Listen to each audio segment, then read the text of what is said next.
تو لوگ مکہ جائیں، کیا ان سے کرایہ لیا جا سکتا ہے؟ کیا لوگوں کی رہائش کو بزنس کے طور پہ استعمال کیا جا سکتا ہے؟ تو میں اپنی گفتگو نہیں کروں گا، مولانا مودودی صاحب نے جو فرمایا ہے، جو احادیث اکٹھی کی ہیں، آپ کے سامنے وہ پیش کروں گا۔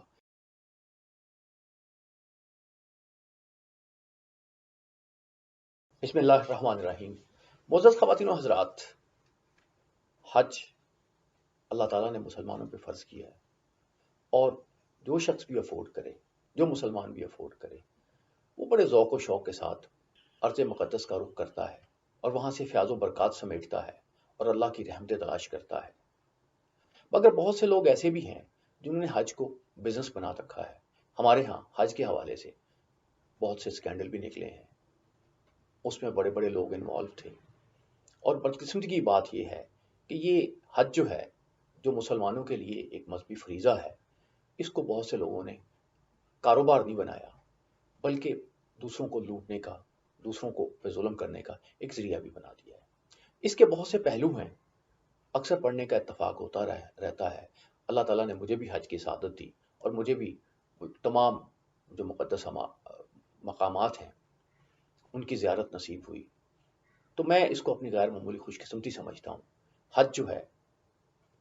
یہ اللہ کا خاص کرم ہوتا ہے جو وہ اپنے بندے پہ کرتا ہے۔ سفر حج کے دوران میں نے دیکھا کہ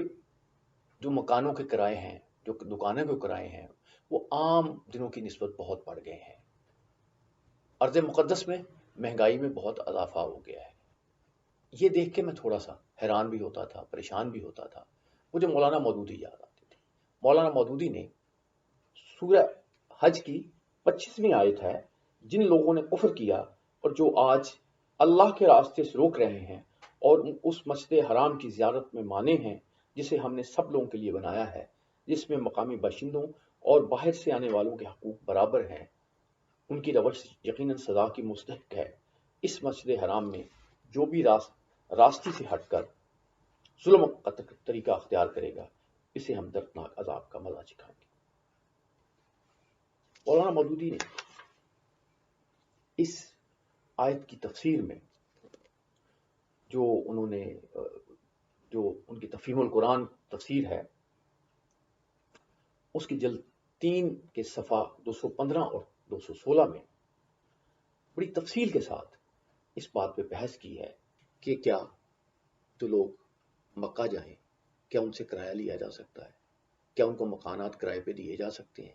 کیا لوگوں کی رہائش کو بزنس کے طور پہ استعمال کیا جا سکتا ہے؟ تو میں اپنی گفتگو نہیں کروں گا،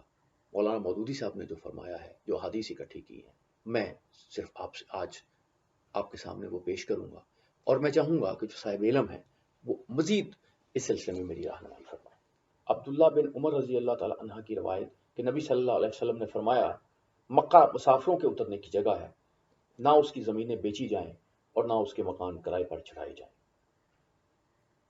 ابراہیم نخوی کی روایت ہے، حضور نے فرمایا، مکہ کو اللہ نے حرام قرار دیا ہے، اس کی زمین کو بیچنا اور اس کے مکانوں کا کرایہ وصول کرنا حلال نہیں ہے۔ علقمہ بن نزلہ کی روایت کہ رسول اللہ صلی اللہ علیہ وسلم اور ابو بکر اور عمر اور عثمان رضی اللہ عنہم کے زمانے میں مکہ کی زمینیں سوائب سمجھی جاتی تھیں، جس کو ضرورت ہوتی وہ رہتا تھا، اور جب ضرورت نہ ہوتی دوسرے کو ٹھہرا دیتا تھا۔ عبداللہ بن عمر کی روایت کہ حضرت عمر نے حکم دیا کہ حج کے زمانے میں مکے کا کوئی شخص اپنا دروازہ بند نہ کرے، بلکہ مجاہد کی روایت تو یہ ہے کہ حضرت عمر نے اہل مکہ کو اپنے مکانات کے صحن کھلے چھوڑ دینے کا حکم دے رکھا تھا، اور وہ ان پر دروازہ لگانے سے منع کرتے تھے تاکہ آنے والا یہاں چاہے ٹھہرے۔ یہی روایت عطار کی ہے، اور وہ کہتے ہیں کہ سہیل رضی اللہ عنہ بن عمرو کو فاروق اعظم نے صحن پر دروازہ لگانے کی اجازت دی تھی، کیونکہ ان کو تجارتی کاروبار کے سلسلے میں اپنے اونٹ بند کرنے ہوتے تھے۔ عبداللہ بن عمر رضی اللہ عنہ کا قول ہے کہ جو شخص مکے کے مکانات کا کرایہ وصول کرتا ہے وہ اپنا پیٹ آگ سے بھرتا ہے۔ عبداللہ بن عباس کا قول کہ اللہ نے پورے حرم مکہ کو مسجد بنا دیا ہے، یہاں سب کے حقوق برابر ہیں، مکہ والوں کو باہر والوں سے کرایہ وصول کرنے کا حق نہیں ہے۔ عمر بن عبدالعزیز رحمۃ اللہ علیہ کا فرمان امیر مکہ کے نام کہ مکے کے مکانات پر کرایہ نہ لیا جائے کیونکہ یہ حرام ہے۔ مولانا مودودی تحریر فرماتے ہیں کہ ان روایات کی بنا پر بکثرت تابعین اس طرف گئے ہیں، اور فقہا میں سے امام مالک، امام ابو حنیفہ، سفیان سوری، امام بن احمد حنبل،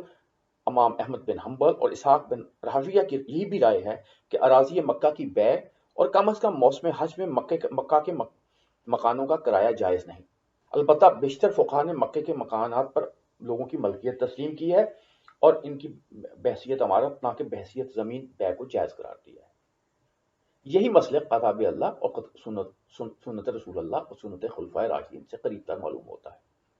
کیونکہ مولانا مودودی فرماتے ہیں کہ اللہ تعالیٰ نے تمام دنیا کے مسلمانوں پر حج اس لیے فرض نہیں کیا ہے کہ یہ اہل مکہ کے لیے آمدنی کا ذریعہ بنے، اور جو مسلمان احساس فرض سے مجبور ہو کر وہاں جائیں انہیں وہاں کے مالکان زمین اور مالکان مکانات خوب کرایہ وصول کر کے لوٹیں۔ وہ ایک وقف عام ہے تمام اہل ایمان کے لیے، اس کی زمین کسی کی ملک نہیں ہے، ہر زائر کو حق ہے کہ یہاں جگہ پائے ٹھہر جائے۔ معزز خواتین و حضرات، مولانا مودودی صاحب نے حج کے متعلق جو یہ فرمایا ہے، جو انہوں نے احادیث اکٹھی کی ہیں، جو روایات اکٹھی کی ہیں، جو صحابہ کرام کے اقوال اکٹھے کیے ہیں، اس سے ہمیں یہ بالکل واضح ہوتا ہے حج اور عمرے کے دوران جو کاروبار ہو رہا ہے، ہم ان مکانوں کی بات تو چھوڑ دیتے ہیں، یعنی ایون آپ حج کے اخراجات کو دیکھ لیں، تقریباً اتنے دن ہی جتنے دن آپ ایک عام شخص جو ہے وہ عمرے کے لیے ٹھہرتا ہے ارض مقدس میں، اتنے دن ہی وہ اتنے دنوں میں ہی تقریباً حج ہو جاتا ہے اکثر صورتوں میں۔ عمرے اور حج میں فرق یہ ہے کہ جو حج کرنے والا ہے اس کو کچھ دن منا، مزدلفہ اور عرفات میں گزارنے ہوتے ہیں، اور ظاہر ہے کہ جب وہ یہاں پہ وقت گزارتا ہے تو خیموں میں گزارتا ہے، اور اس میں وہ سہولتیں نہیں ہوتی جو مکہ کے 5 اسٹار ہوٹلز میں ہوتی ہیں، جو بلکہ عام ہوٹلز میں بھی ہوتی ہیں، ظاہر ہے وہ اتنی اچھی سہولتیں تو وہاں نہیں ہوتی۔ اس کے باوجود عمرے کی نسبت حج جو ہے اس کے اخراجات بے پناہ زیادہ ہوتے ہیں۔ مختلف لوگ اس کے متعلق بات کرتے رہتے ہیں، اور اس پہ غور کرنے کی ضرورت ہے،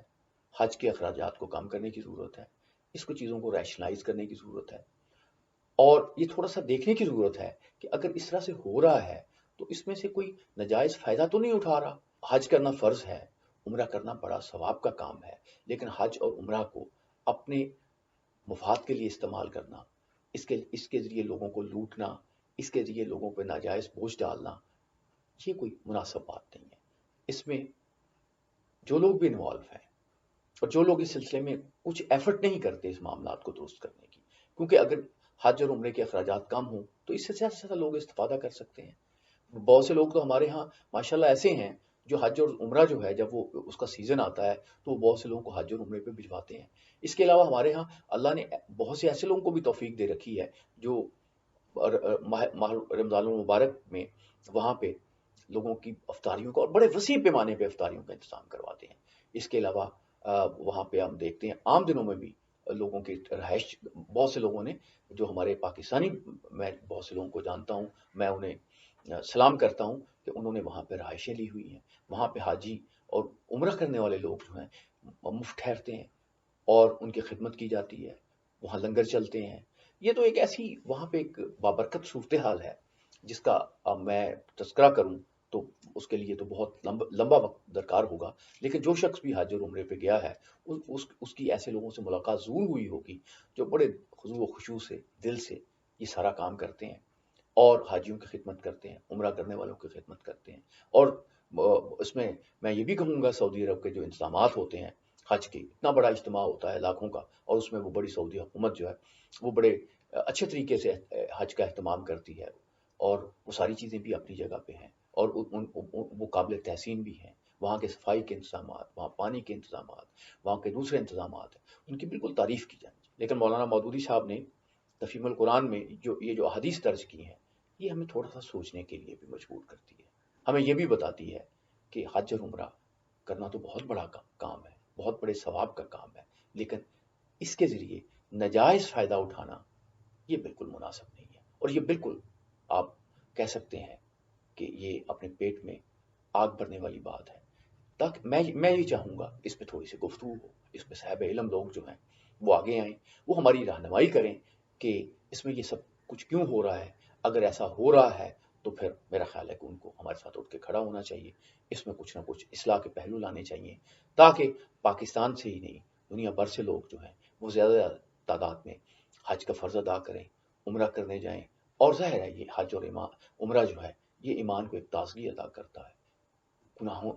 گناہ دور کرتا ہے اور اللہ کی قربت کی صورتیں پیدا